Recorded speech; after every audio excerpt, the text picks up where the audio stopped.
दोस्तों नमस्कार। आज के हमारे इस वीडियो में मैं आपको जानकारी देने वाला हूं कि अगर आपके घर पे जो गाय है वो बार बार रिपीट हो रही है, जिसकी वजह से अगर आप डेयरी फार्मर हैं तो डेयरी नुकसान में जा रही है, तो उसमें आज का मेरा ये वीडियो आपके लिए बहुत ज़्यादा फायदेमंद होगा। क्योंकि आज के इस वीडियो में मैं आपको रिपीटर प्रॉब्लम का एक समाधान बताने जा रहा हूँ।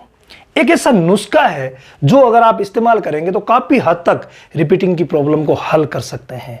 तो फ्रेंड्स, वीडियो शुरू करने से पहले मैं आप सभी का धन्यवाद देना चाह रहा हूं कि आप हमारे इस चैनल को इतना लाइक, कमेंट, शेयर और सब्सक्राइब कर रहे हैं।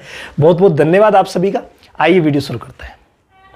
साथियों, हमारी गाय को गाभिन ठहराने के लिए सबसे जरूरी जो बिंदु है वो बिंदु है डिवॉर्मिंग का, यानी आप उसे पेट के कीड़े मारने की दवा जरूर दें। कई भाई हर कोशिशें करते हैं लेकिन कीड़े की दवा छोड़ देते हैं, जो कि बहुत ज़्यादा ज़रूरी विषय है। किसी भी अच्छी दवा से आप डिवॉर्मिंग जरूर करवाएं। अच्छी दवा में अगर लें तो किसी भी इथिकल कंपनी की ले लें। हालांकि मैं सभी को सलाह देता हूं कि अगर आपको गाय को गाभिन करना है तो आप नीलजान से डिवॉर्मिंग करवाएं। नीलजान बहुत ही शानदार मेडिसिन है डिवॉर्मिंग के लिए, कि पेट के कीड़े मर जाएंगे। तो कई बच्चेदानी से संबंधित ऐसी प्रॉब्लम्स है जो कीड़ों से क्रिएट होती है, वो प्रॉब्लम नहीं होगी। यानी एक नीलजान की बोतल आपको लानी है और पूरी की पूरी सुबह के समय भूखे पेट, 100 ml की या 90 ml की आती है, तो सुबह के समय भूखे पेट हमें देनी है। यानी रात्रि में जो हम चारा उसको रखते हैं वो नहीं रखना है, और सुबह जल्दी उठ करके और जैसे 4 बजे दे दी और 6 बजे आप जो भी रेगुलर दाना मिश्रण दे रहे हैं वो दे सकते हैं, दूध निकाल सकते हैं, कोई दिक्कत नहीं है। इसके अलावा ये आप नोट कर लें कि क्या आप उसे मिनरल मिक्सचर दे रहे हैं। अगर मिनरल मिक्सचर नहीं दे रहे हैं तो कम से कम 2 किलो किसी भी अच्छी कंपनी का मिनरल मिक्सचर आप लाएं और 100 ग्राम पर डे करके 20 दिन में 2 किलो मिनरल मिक्सचर आप अपनी गाय को जरूर दें। ये दोनों बातें अक्सर गोपालक भाई चूक कर जाते हैं और ये चूक बहुत ही बड़ी होती है। फिर कोई भी नुस्खा हम देते हैं तो वो असर नहीं करता है। ये आप मुख्य बात नोट कर लें। उसके बाद आते हैं नुस्खे पे। देखिए, जब भी हमारी गाय हीट में आती है, या तो हम एआई करवाते हैं या सांड से क्रॉस करवाते हैं। चाहे कोई भी काम आप करवा रहे हैं, आप ये निश्चित कर लें कि कम से कम हीट में आने के बाद 10 घंटे बाद हमें एआई करवाना है या सांड के पास ले जाना है। कई भाई ऐसे हैं जो ही हीट में आई और सांड के पास ले जाते हैं, फिर इंतजार करते हैं कि गाय पली नहीं, तो वो नहीं ठहरेगी। कम से कम 10 घंटे, ज्यादा से ज्यादा 24 घंटे, यानी 24 घंटे से ज्यादा भी हमें नहीं बिताने हैं। कई भाई जो है लापरवाही कर देते हैं और डॉक्टर लोग, हम लोग भी कह देते हैं कि भाई जब भी हीट में उतर जाए उसके बाद बोलना। तो ये बात नहीं है। 24 घंटे के भीतर भीतर उसे सीमन मिलना जरूरी है। तो ये भी बात आप नोट कर लें। इसके अलावा जब भी आप सीमन करवाते हैं या सांड से क्रॉस करवाते हैं, उस समय हमें जो नुस्खा तैयार करना है उसमें तुरंत ही 250 ग्राम हमें गोंद कतीरा लेना है, जो आप फोटो में देख रहे हैं। गोंद कतीरा आपके नजदीक में जो भी किराना स्टोर है वहां पर मिल जाएगा इजीली। पूरे इंडिया में सभी जगह आराम से मिल जाता है, कोई दिक्कत नहीं है। हमें सिर्फ 250 ग्राम, मंगवाना तो 500 ग्राम है, लेकिन एक बार में 250 ग्राम गोंद कतीरा आपको भिगो देना है। और भिगोने के बाद, यानी एआई करने के बाद 8 घंटे बाद, 8 से 12 घंटे का टाइम ले सकते हैं, कोई ऐसी निश्चित सीमा नहीं है। 8 से 12 घंटे के टाइम में आपको जो 250 ग्राम जो ही आपने क्रॉस करवाया था या एआई करवाई थी उस समय भिगोया है, वो आप किसी भी तरीके से अपनी गाय को दे दें।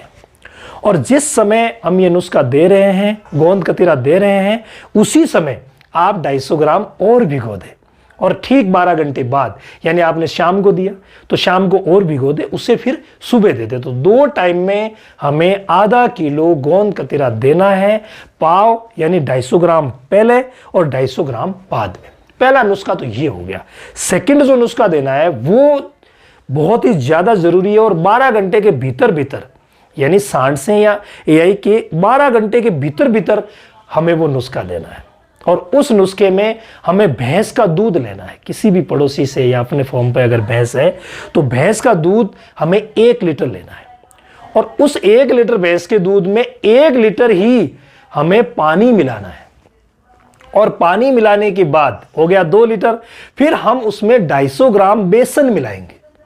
250 ग्राम सिर्फ बेसन मिला करके और उसे गर्म करना शुरू करेंगे। उसे इतना गर्म करेंगे कि वो आधा बच जाए, यानी पानी पानी वापस छिद जाए, तो जब वो 1 लीटर बच जाता है उसे ठंडा करने के बाद हम अपनी गाय को खिलाएंगे। बहुत ही शानदार रिजल्ट मिल रहा है, माइंड ब्लोइंग। यानी जो गाय काफी हद तक रिपीटर थी, कई बार क्या होता है कि गाय हीट में आई है, उसके तांते जो है वो सही है, यानी तांते पारदर्शी है, उसके बावजूद वो कंसीव नहीं हो रही है। तो इसके पीछे जो कारण है वो कारण उसके अंदर कोई ना कोई हार्मोनल, मिनरल्स या ऐसी कोई प्रॉब्लम की वजह से, जो प्रॉब्लम एट ए टाइम में सॉर्ट आउट हो सकती है। बहुत ही शानदार नुस्खा है। तो 1 लीटर दूध में आपने इस प्रकार से तैयार किया बेसन के सहित, और उसे देना है। इसे हमें सिर्फ एक ही बार देना है, यानी गूंद कतीरा 250 ग्राम करके हमने 2 बार दिया था, लेकिन इस नुस्खे को हमें एक ही बार देना है।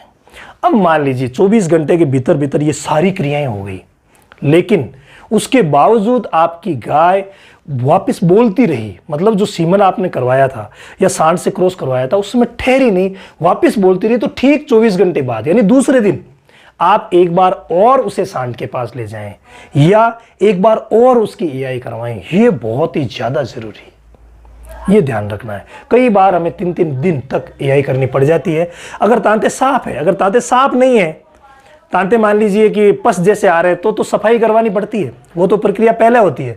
लेकिन अगर तांते साफ है तो आपको ये काम करना पड़ेगा। इसके अलावा गायों में अक्सर क्रॉसब्रीड गायों में एक प्रॉब्लम होती है सर्विक्स से संबंधित, यानी सर्विक्स पर कई बार गांठ मिलती है, तो कई बार गांठ नहीं होकर के सर्विक्स टेढ़ी होती है, सर्विक्स बहुत ही बड़ी होती है, तो अक्सर एआई वर्कर्स जो है वो अंदर गन पास नहीं कर पाते।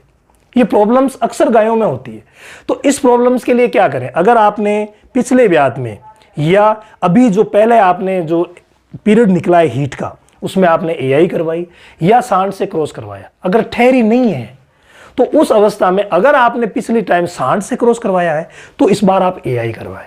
एआई वर्कर क्या करते हैं, अगर कुशल है तो वो गन को आराम से इजीली जो भी टेढ़ी सर्विक्स है उसके माध्यम से अंदर पास करवा सकते हैं। और पशु चिकित्सकों के लिए कैसे गन पास करवाते हैं उसके लिए हमने अलग अलग वीडियोस बनाए थे, जो वीडियो भी डिस्क्रिप्शन में मैं डाल दूंगा, आप देख लेना कि गन कैसे पास की जाती है मुड़ी हुई अगर सर्विक्स है तो अगर सर्विक्स मुड़ी हुई है तो उस अवस्था में क्या है, सांड से नहीं होगी तो वो एआई करवाएंगे, उससे हो जाएगी। कई बार मान लीजिए पिछली बार आपने एआई करवाई थी, उससे नहीं हुई तो आप सांड से ट्राई करें, और सांड भी उसी नस्ल का होना चाहिए। सांड के साथ ये प्रॉब्लम है, हम क्या करते हैं अपनी गाय को किसी सांड से क्रॉस करवाते हैं लेकिन वो किसी दूसरी नस्ल का है, तो ये भी एक इश्यू होता है नहीं ठहरने का। तो इन सभी बातों का आपको ध्यान में रखना है, और मैंने जो नुस्खा बताया है आप ट्राई जरूर करें। बहुत ही शानदार रिजल्ट जब हमें मिल रहा है तो आपको भी मिलेगा।